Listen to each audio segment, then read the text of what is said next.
Hello again, I'm Wally Wood. Welcome, world, to the Revelation File News Report. We are giving some reports, giving you some updates on the background behind the phenomena that we're experiencing right now in the world with the COVID pandemic and the numerous changes that are taking place at the social level, cultural levels, political levels, not just in this country alone, but everywhere around the world. And if you recall, last time we were with you, we were talking about the preparations for this new world that we are now on the threshold of entering into. And we're going to continue that today. And I welcome you to our audience and our class today. As we begin, we always open with our disclaimer because of the material that we use. And our disclaimer reads that the Revelation File News Forum and its correlative Revelation File News Service is a joint production of Wally Wood Ministries, a Houston-based tax-exempt nonprofit educational ministry. In these reports, we share information, articles, videos, and other materials that might be copyrighted. We give adequate recognition to all sources of the materials presented. Our purpose is not financial profit, but to give education and information on matters deemed important to our audiences at no cost to them. Free will offerings and donations are welcome. So today's report is entitled New America and the New World. And we're asking the question, is America's role in decline? Alvin Toffler, we've quoted from him before, in 3 of his books, said we are creating a new society, not a changed society, but a new society. And these were Future Shock in 1970, Third Wave in 1980, and Creating a New Civilization in 1995. How very prophetic. Richard Louv, in his book, America 2 in 1983, said, "The America we know is dying, but a second America is rising from the body of the first, America 2. If you recall, if you've been with us, in our previous program, we talked about New America, the world of 10, and we showed you how the United States was divided into 10 regions by Executive Order 11647 of Richard Nixon's administration in 1972. And then in 1979, Jimmy Carter issued an executive order creating FEMA. And again, matching and keeping with the design of the 10 regions of the regionalized America. And each region has its own separate capital, crossing state lines. And as a result of this, it became known as the New States of America, with certain documents that followed addressing the new design of the New States of America. No longer 50 states, but 10 regions. The Club of Rome in 1973 divided the world into 10 regional governmental regions for a one world system. In 1973, Smithsonian Magazine presented a proposed new model of the new flag for the New States of America, showing 10 concentric echoes of the star across the staff. So it reflects the 10 regions of the New States of America. In 1955, Europe accepted its own flag involving a circle of 10 stars. So this world of 10 has become very significant to the architects and designers of this new world that we're moving into. We also pointed out in Revelation chapter 12, verse 3, "Then another sign appeared in heaven, and behold, a great red dragon, having 7 heads and 10 horns, and on his heads were 7 crowns."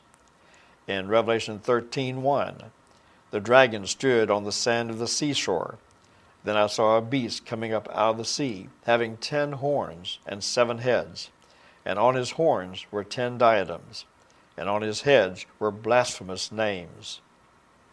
Revelation 17, verse 3 and 12 says, "I saw a woman sitting on a scarlet beast, full of blasphemous names, having 7 heads and 10 horns.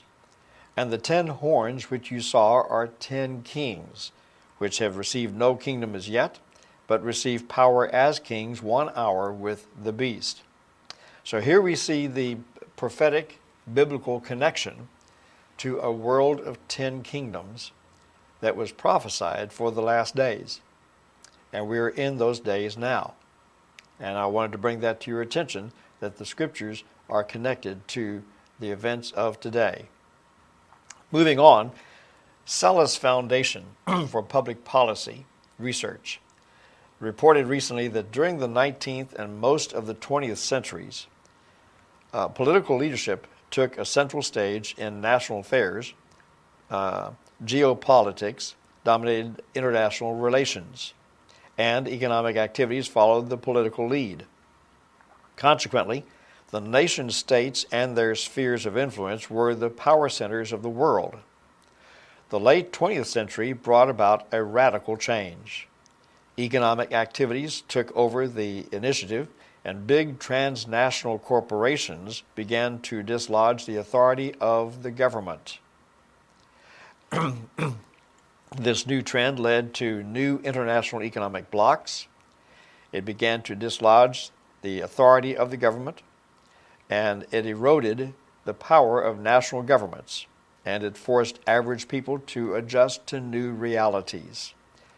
The article on this particular website explains briefly the process of globalization and what is happening on a global scale.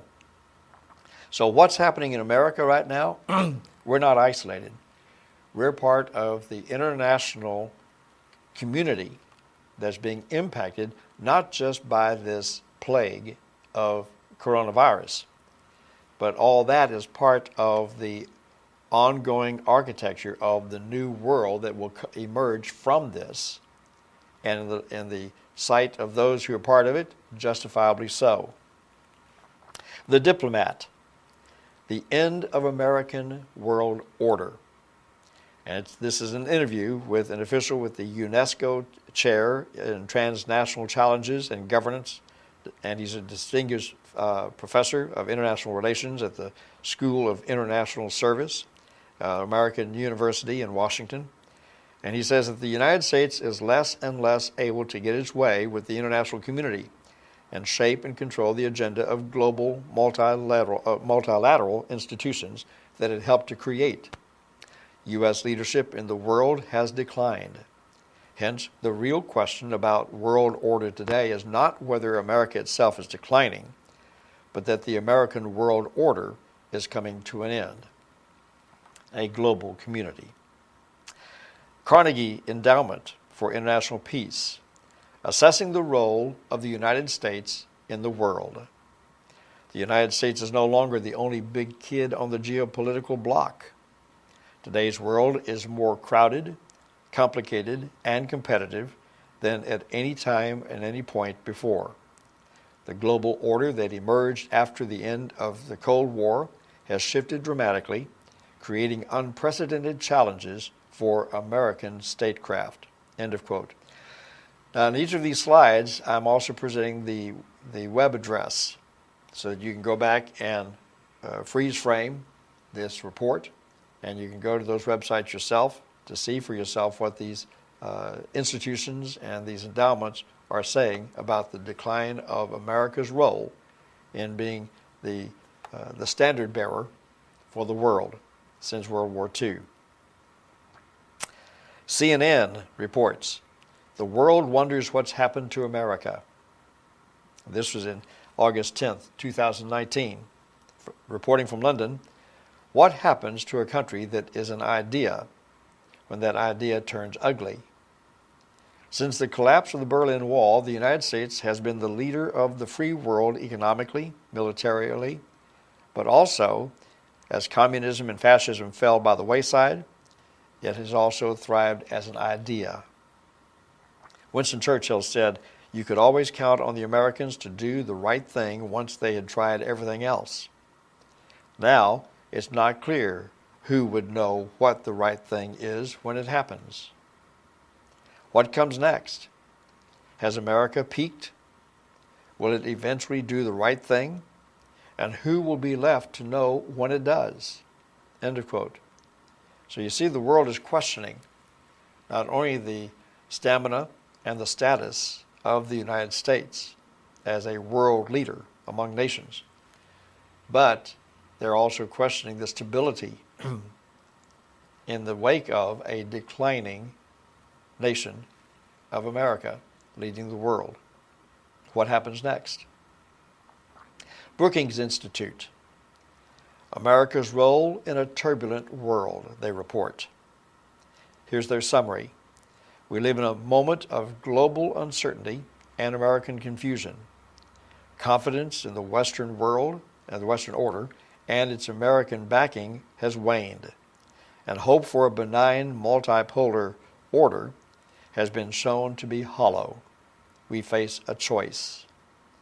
What America needs, what the world needs in this time of testing, is a new concept and a new architecture for action. Between the unsatisfying notion of American exceptionalism and the false lure of isolationism, we need a vision for how to act to keep the peace in a world defined by a weakened West and an ill-formed rest. We need a new model of burden sharing for a multipolar world. Now, do you see the language here?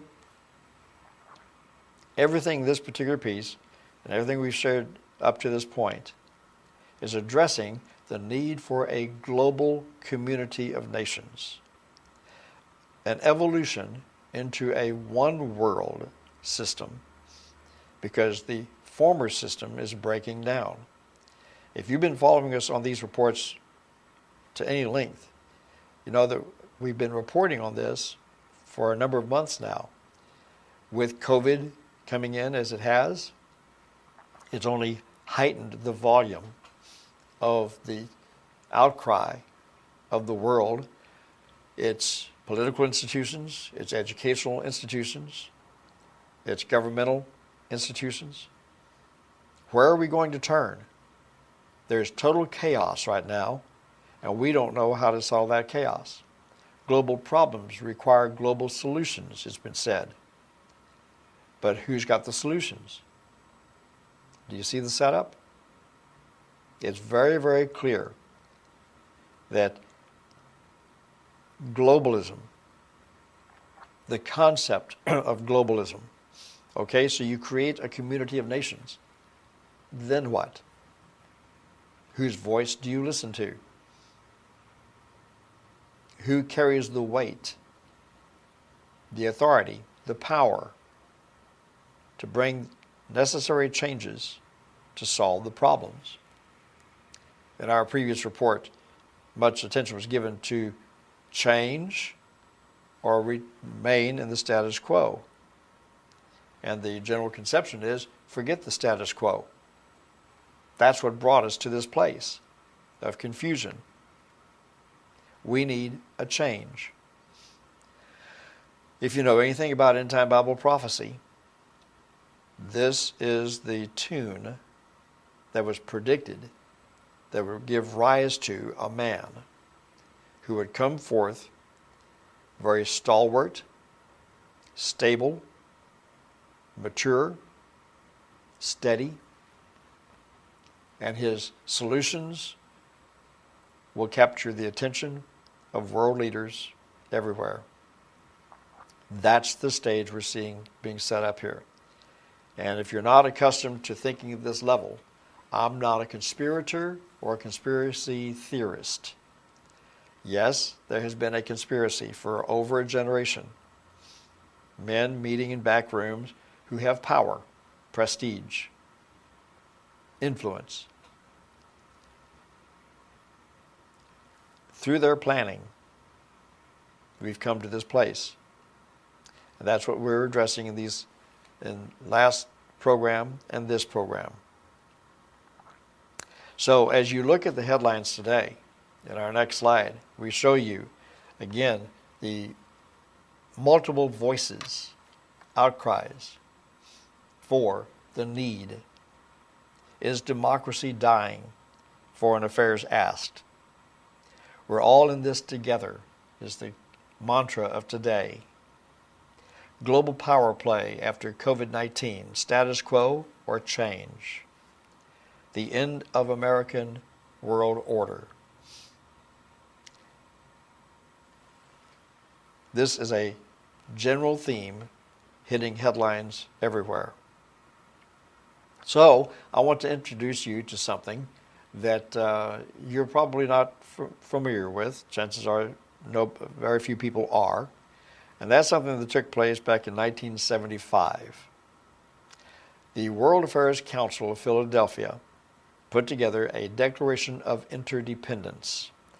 It was written by Henry Steele Commager, and it was read into the Congressional Record of the U.S. Congress on December 1st, 1976. It bears the signature of 125 members of Congress.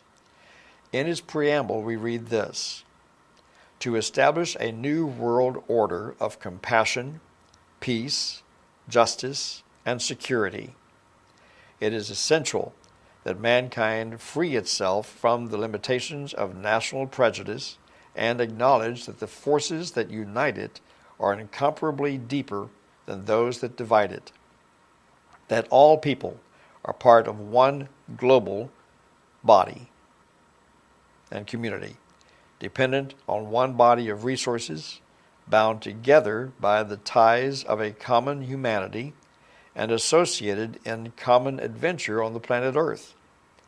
Let us then join together to vindicate and realize this great truth, that mankind is one, and as one will nobly save or irreparably lose the heritage of thousands of years of civilization to survive. End of quote. That was in 1975. Here we are in 2020, and the cry has gone out. We're all in this together. Make the connection. So, it's time for a reality check. For all the things that I've shown you in these past two programs, what are the chances that this will not happen? Unfortunately, sadly, the ones who are supposed to be the wisest of everyone, the children of light, have little or no knowledge of the things I've been sharing with you over these past two programs. You see the three models of the global constitution: 1965, 1991, and 1977. The United Earth Parliament now stands. They come together on a regular basis. What are the chances this will not happen? After decades and decades and decades of investment of every kind. You've heard me talk about the World Constitution, the World Parliament website. And you can go to worldparliament-gov.org and see it for yourself. And they were the ones who modeled the final edition of the Constitution for the Federation of Earth. And on their website, you see where they say that the Earth Constitution is to achieve a democratic government. The Constitution for Federation Earth must be ratified by at least 25 national governments. The Earth Constitution was prepared at 2 drafting sessions of a World Constituent Assembly held in 1968 in Interlaken, Switzerland, and Wolfach, West Germany, Innsbruck, and in 1977 at Innsbruck, Austria. The World Parliament comes together on an annual basis to read, ratify, and amend this new world constitution. Every leader on earth now has his own copy of this new constitution. So, let me introduce you to a book that you can also purchase. A World Parliament is its title, and you can read about it at democracywithoutborders.org/World Parliament Book. You can get it at Amazon. It came out in 2018, and it discusses very broadly the need for and the call for a world parliament. In its opening segments, we read, global challenges such as war, climate change, poverty, and inequality are overwhelming nation states and today's international institutions. Doing the right thing requires more than having the right policies. It requires having the right political structures to implement them. Achieving a peaceful, just, and sustainable world civilization requires an evolutionary leap toward a federal global government. The creation of a democratic world parliament is the centerpiece of this project.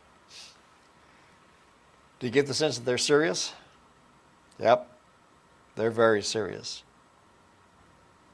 And you haven't read about it or heard about it in the news.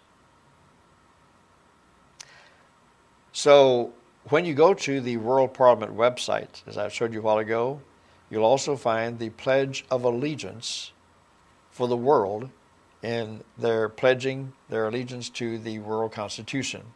It reads, I pledge allegiance to the Constitution for the Federation of Earth and to the Republic of free world citizens for which it stands. One Earth Federation, protecting by law the rich diversity of the Earth's citizens.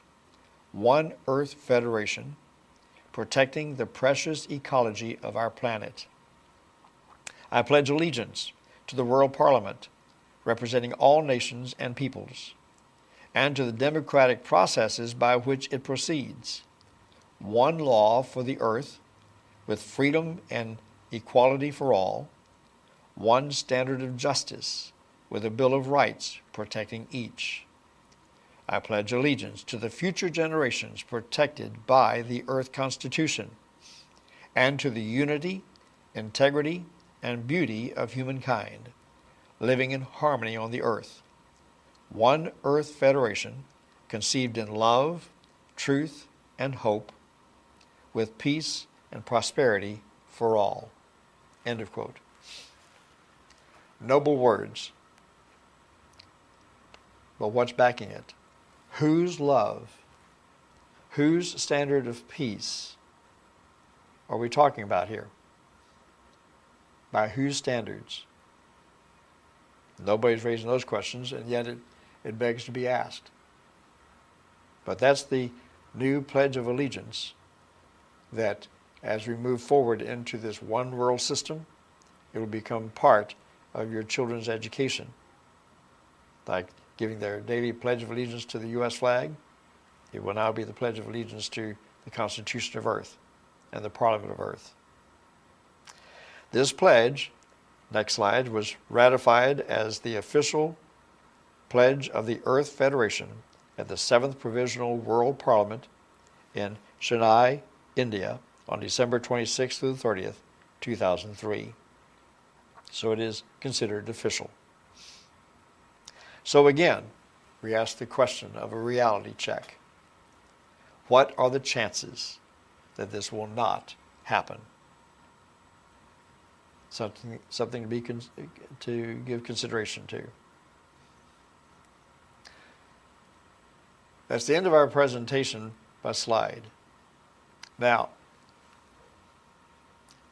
I've said this before, and I'll tell you again. I'm not an activist. Neither am I an advocate. So I present these things to you without personal opinion. I'm not stating whether I support these things or not. This I know. It was prophesied in the Bible that there was to come a final world empire just before Jesus comes back. It would take place in one generation. We're there. And my call, if you will, is to the entire world, wherever this program goes.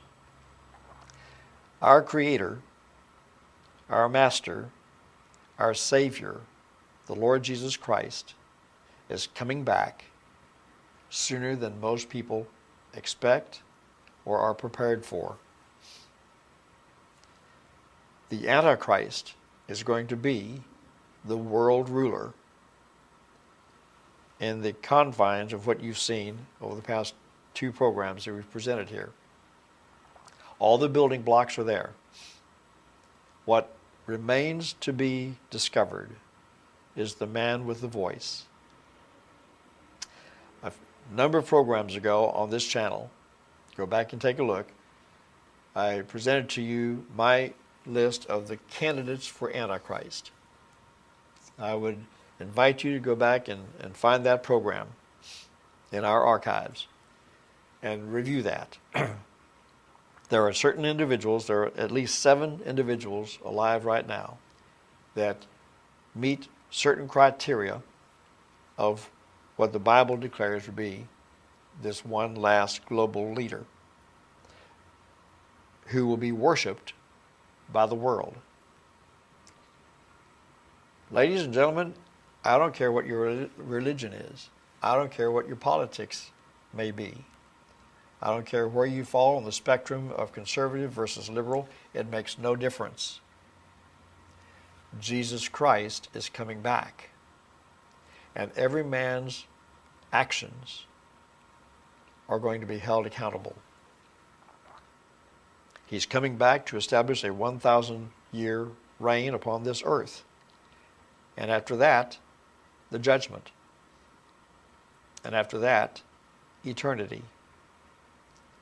If you've never, ever, ever taken seriously this matter of salvation in Christ Jesus, now's the time, because the time is growing short.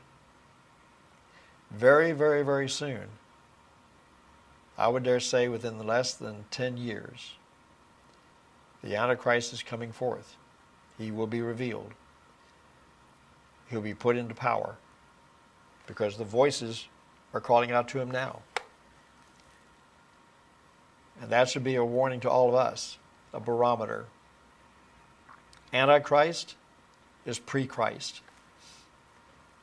And I'm not going to get into the debate of the timing of the rapture of the church. I'm just pointing you to the times that we're in right now, the signs of the times that we were to be aware of and alert to, so that we may become more humble before the Lord and become better servants of His in these last days. We've got more to share with you in teaching and reports. Thank you for coming. I invite you to keep coming back and learn some more. I'm Wally Wood, and this is the Revelation File. You have been watching the Revelation File Report with Wally Wood, a Wally Wood Ministries production from Houston, Texas. You are able to support the ministry by donating at wallywoodministries.com and by mail at Wally Wood Ministries, P.O. Box 42005, Houston, Texas 77242. Wally is available to present full 2-hour forums in your city called the Revelation File News Forum. For more details, contact Andy Valadez at 713-560-3348 or by email at andy@andyvaladez.com. The Revelation File News Report is a weekly update of global trends in the news as it aligns with end-time Bible prophecy. Tune in again next time and be sure to like and share this channel.